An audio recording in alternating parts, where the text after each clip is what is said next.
ஓம் நமச்சிவாய. கோளறு பதிகம் திருஞான சம்பந்தர் அருளியது. 11 பாடல்களை உள்ளடக்கியது. ஒரு தடவை திருஞான சம்பந்தரும் அப்பரும் திருநாவுக்கரசரும் வேதாரண்யம் பக்கத்தில் இருக்காங்க. அப்போ பாண்டிய நாட்டிலேருந்து அரசியார் மங்கையர்க்கரசியார்ட்டேருந்து ஒரு அழைப்பு வருது. இவருக்கு திருஞான சம்பந்தருக்கு மன்னருக்கு உடம்பு சரியில்லை, நீங்கள் தான் கொஞ்சம் அதை குணப்படுத்தணும் அப்படின்னு. இவர் உடனே நாளைக்கே நான் புறப்பட்டு வரேன் அப்படின்னு சொல்கிறார். அப்போ அப்பர் அவரை தடுக்கிறார். நாளைக்கு போகாத, கோள்கள்லாம் சரியா இல்லை, நான் ஒரு நாள் சொல்கிறேன் அப்போ போ அப்படின்னு.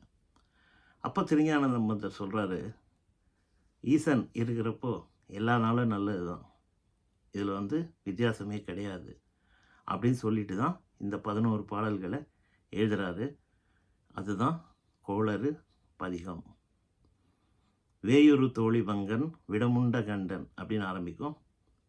அடுத்த வீடியோவில் ஒரு பாட்டையும் நான் சொல்லி அதுக்கு ரொம்ப சிம்பிளாக மிகவும் சுலபமாக அர்த்தத்தையும் சொல்கிறேன். Not more than 2 to 3 minutes per video. நன்றி.